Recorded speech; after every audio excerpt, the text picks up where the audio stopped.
Welcome to Café Anyway. Here we are in a place called Café Anyway. It's Mike's Daily Podcast. Episode 3338. 3338. Mike Matthews, that's great. Mike's Daily Podcast. We didn't do a podcast yesterday because we were celebrating a day that for some of you is liberating. It may be a day that is kind of shallow, 'cause it's a day where they honor beef tallow. Yeah, I didn't think I was going to rhyme those two words together, huh? Beef tallow day was yesterday. Mike's Daily Podcast. Celebrating a traditional cooking fat that's making a healthy comeback. What? Mike's Championed Daily by the Healthy Fats Coalition. Podcast. This day highlights beef tallow's culinary versatility and nutritional benefits.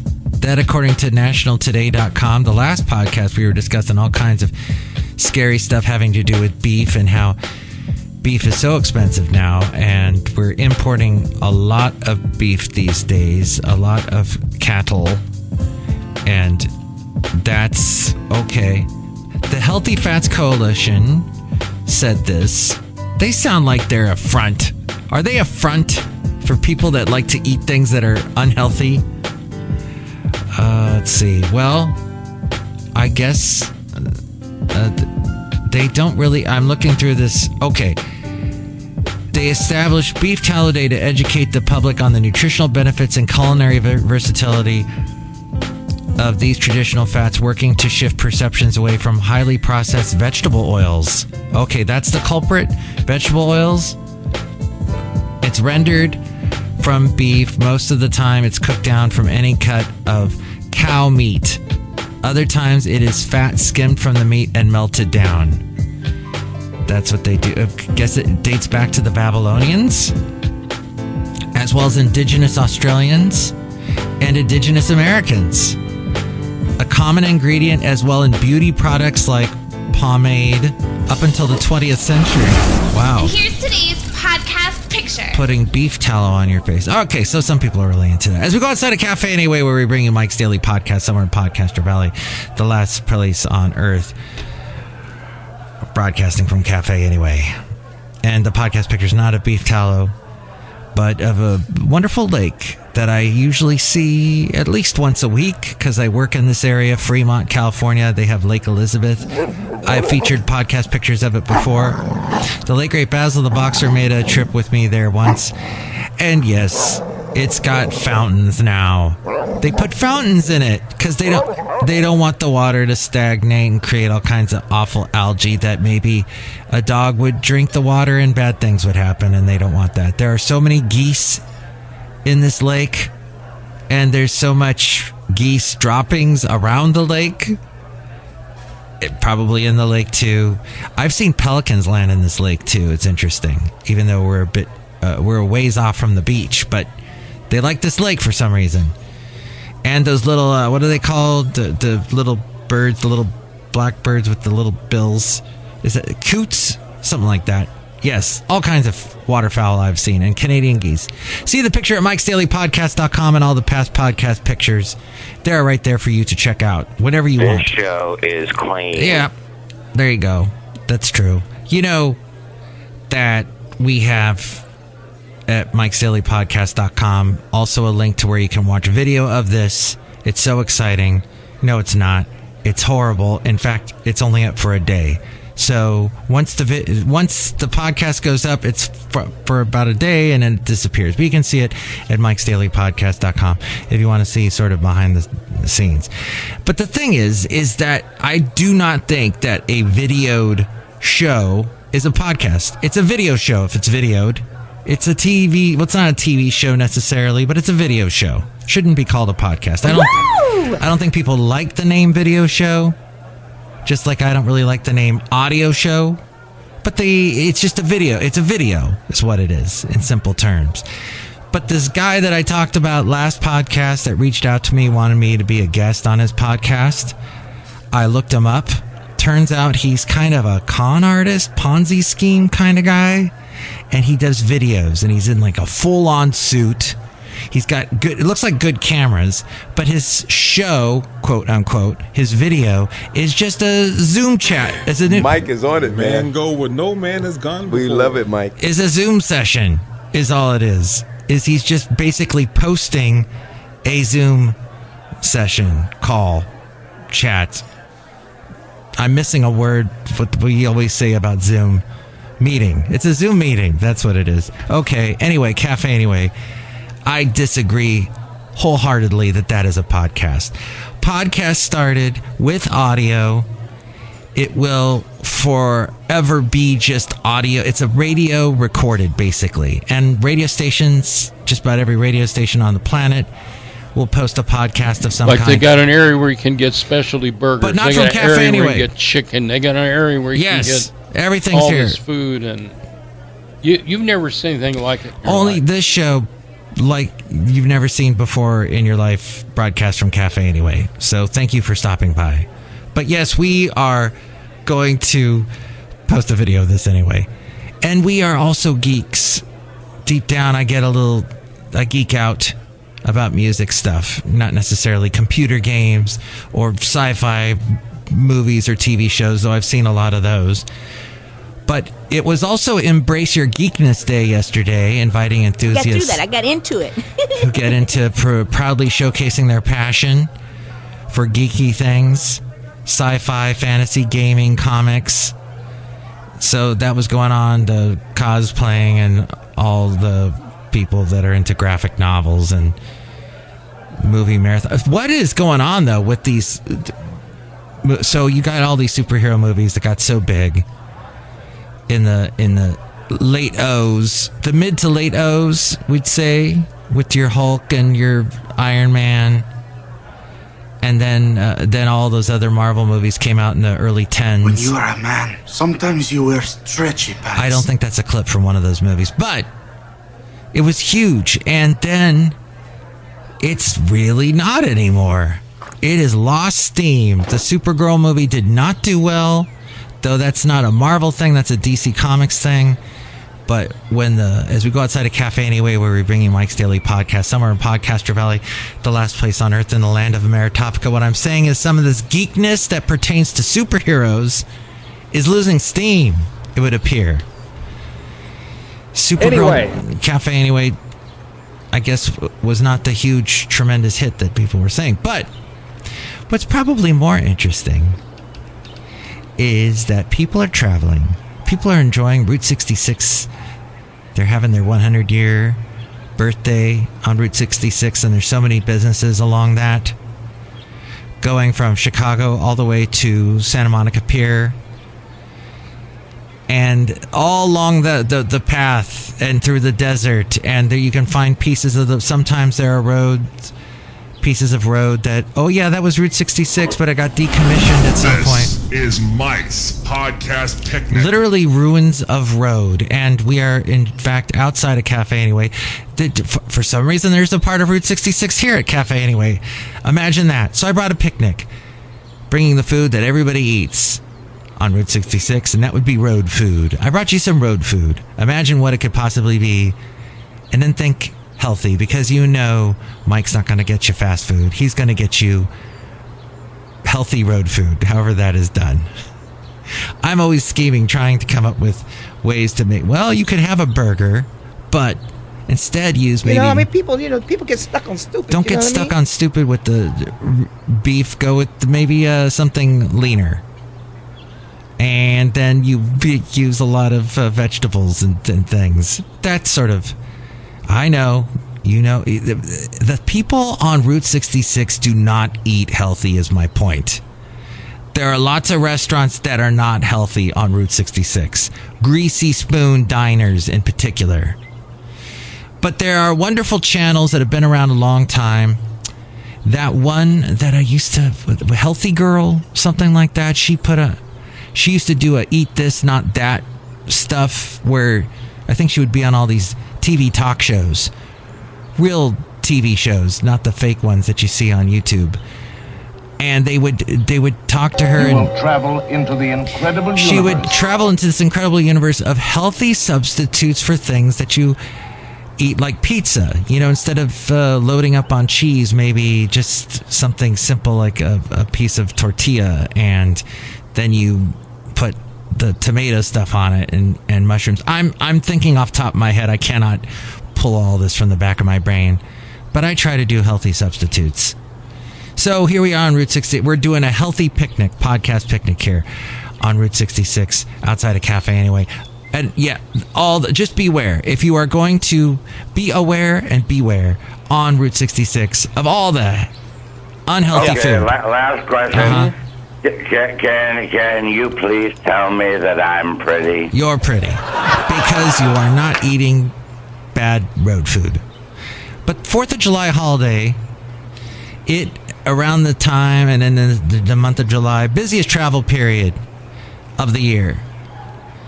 More than 72 Americans travel at least 50 miles from home during this time. 62 million travelers. Nearly 6 million expected to fly. That's a holiday record. And that comes despite the travel costs that remain elevated.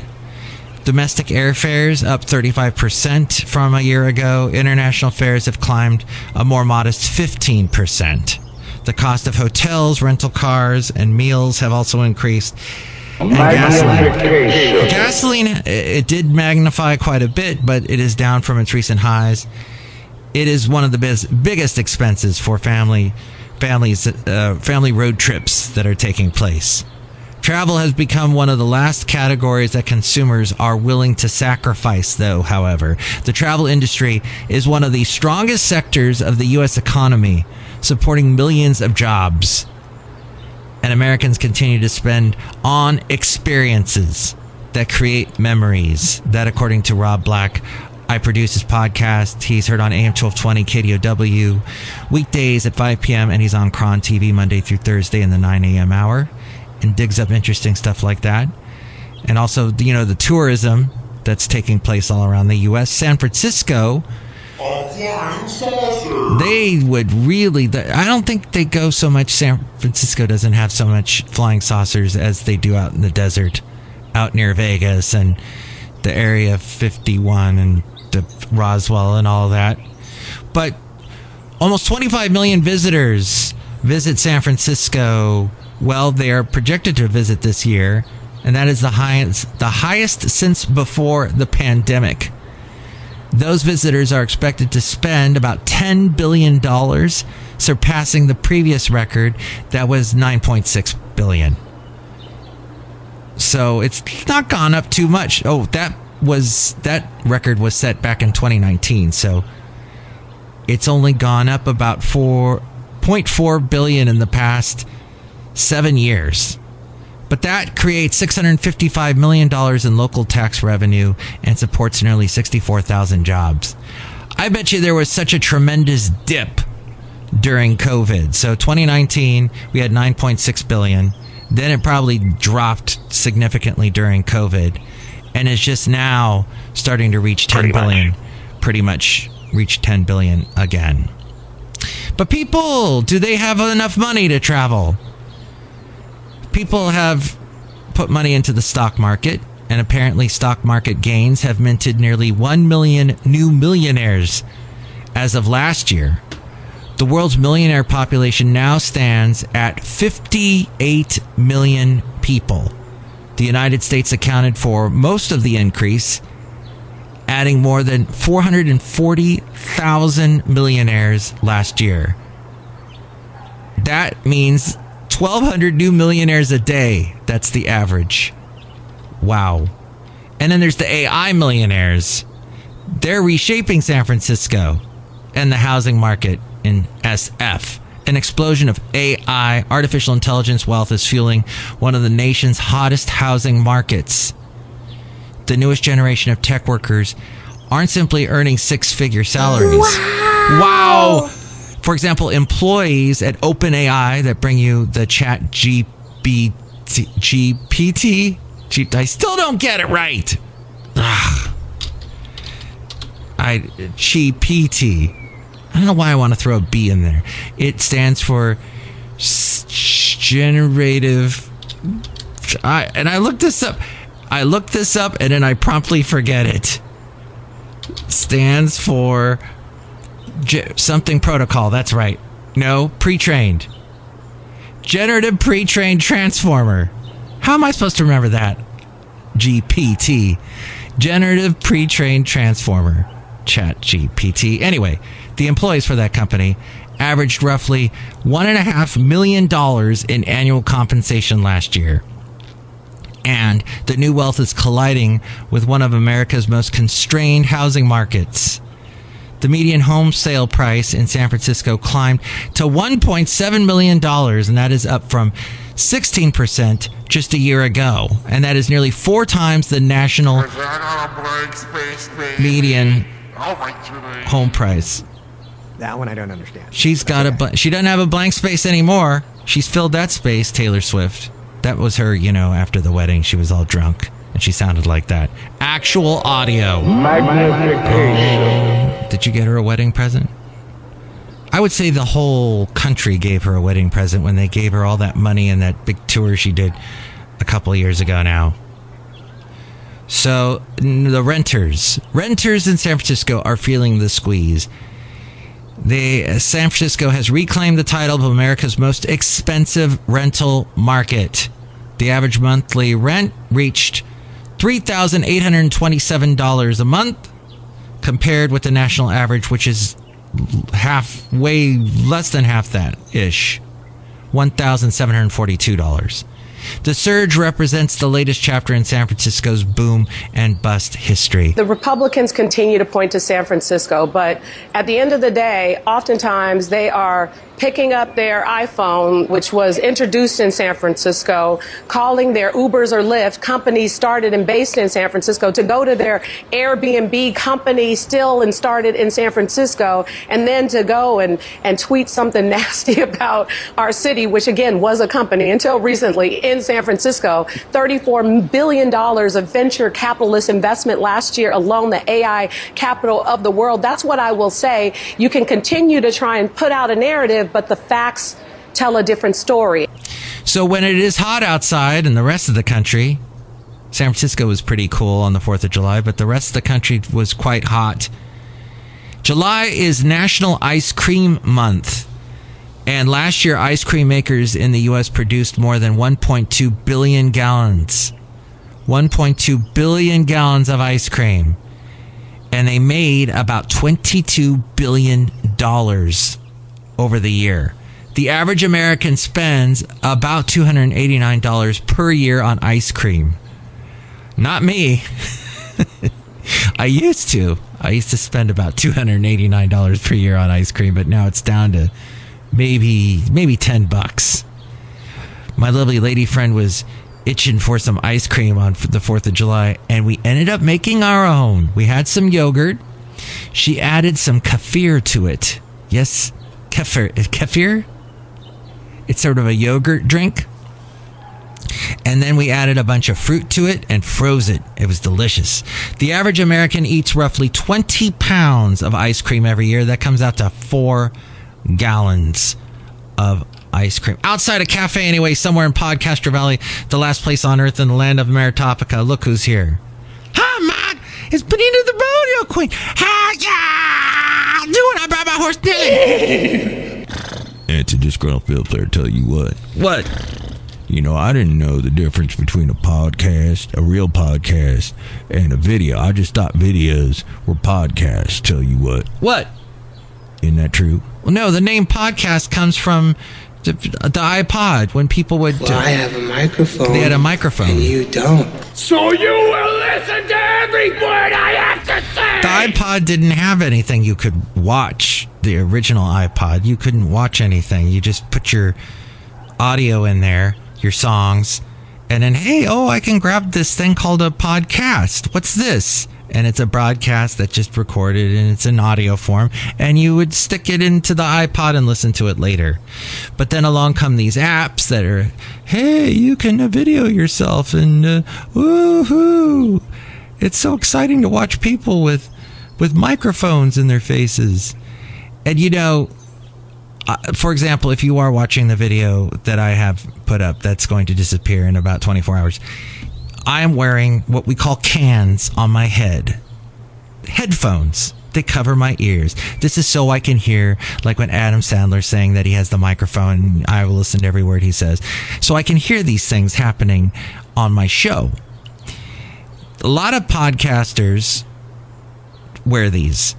But the video people, the videoers, the YouTubers, they're all about video and being seen and trying to do their little TV shows, their little fake TV shows. They don't wear the headphones. So they don't really hear what's going on audio-wise. They don't care. It's sad. Because you care about the audio, because you're listening. You're listening to audio. You need audio in order to listen. That's the definition. But did you know that only 4% of podcasters... This is fascinating. 4% of podcasters do this, and that is they publish weekly and they have more than 10 episodes. Only 4% of podcasts have 10 episodes and publish weekly. This was, let's see, this is something I got from that. Take it out, take it out, take it. I'm trying to take out the end of the sentence, and that would be, Podcast Tonight is what I was trying to allude to. I had the article, I just didn't have the noun. Podcast Tonight. They have done this research. They say the barrier to entry in podcasting has never been lower because of this fact. Because so many people, they do less than 10 episodes when they're podcasting, and they don't do it weekly, which is actually something that you would need to have. For example, a daily podcast, you've got to do it daily, which is pretty much me, except for, gotta miss Beef Tallow Day. Should the government be allowed to regulate which podcasts the cell phone companies and Wi-Fi providers are allowed to let you download to make sure they serve the public interest? Do you think that sounds crazy? The barrier to actually lasting as a podcaster has quietly become the real competition. Talked about it on the show, that there are so many podcasters that start and then they do, the classic example was Meghan Markle and Harry. They did a couple of podcasts. They were paid a bunch of money by Spotify, and then they quit.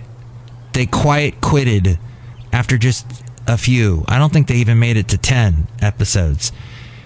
And Spotify was there going, wait a minute, what? How did that happen? Most podcasts, you didn't know there was going to be some scatting on the podcast. Well, just there you go. A little jazz element here on the Mike's Daily Podcast Show here at Café Anyway, outside. Most podcasters quit not because they ran out of things to say, but because As you know, there's a real scary holiday coming up. Is it people's quitting podcasting day? What is the next holiday? I'm thinking it's Labor Day. But because the process of making each episode became exhausting, that is why they quit. It's true. I work in an industry. I work for some talk radio stations, and there are people that start a show thinking, this is going to be fun. As Citizen Kane said, Orson Welles, wouldn't it be fun to have a newspaper?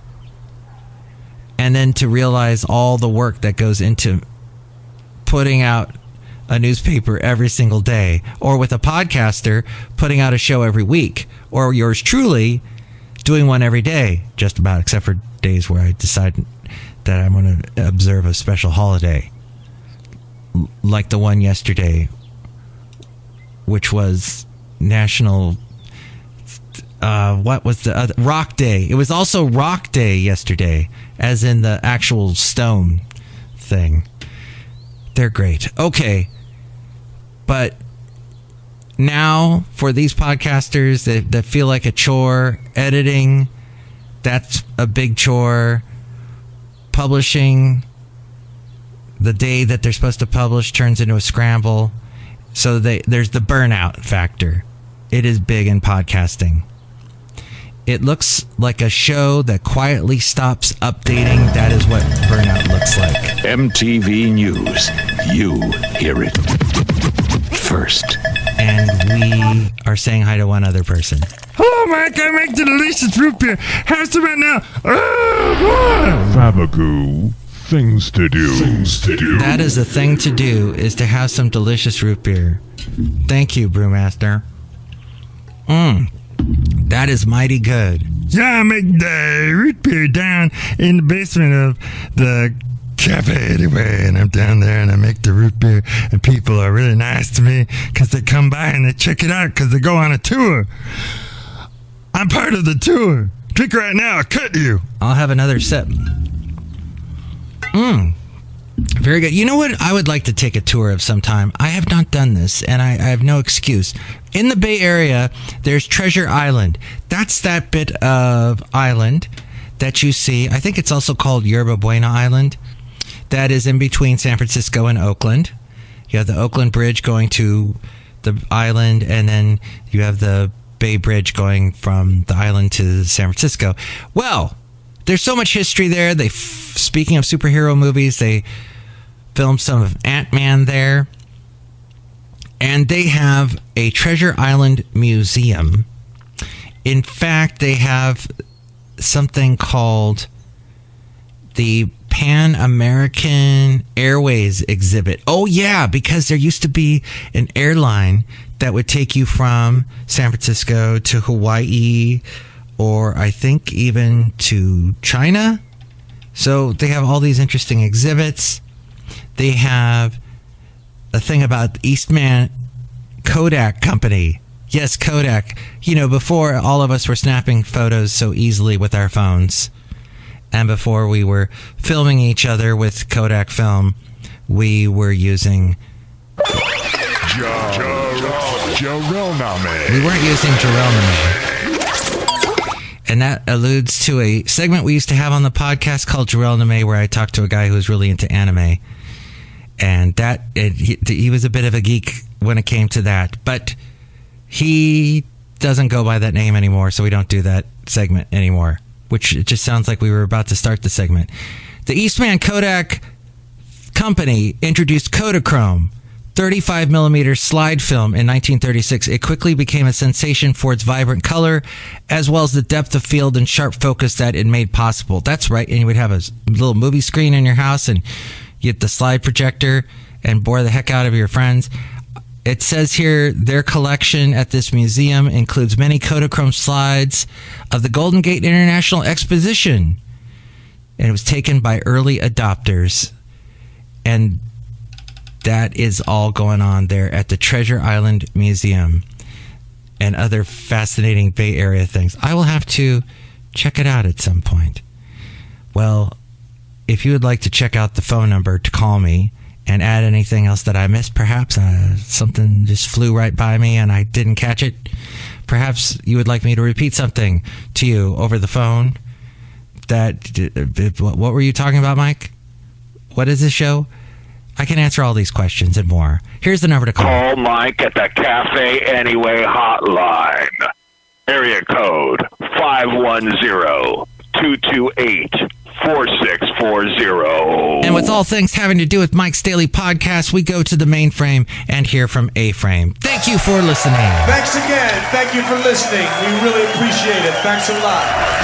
Mike's Daily Podcast is written and produced and performed by Mike Matthews. His podcast is super easy to find. Download or listen to his show and read his blog at mikesdailypodcast.com. Email Mike now at mikesdailypodcast@gmail.com. See you tomorrow. Bye.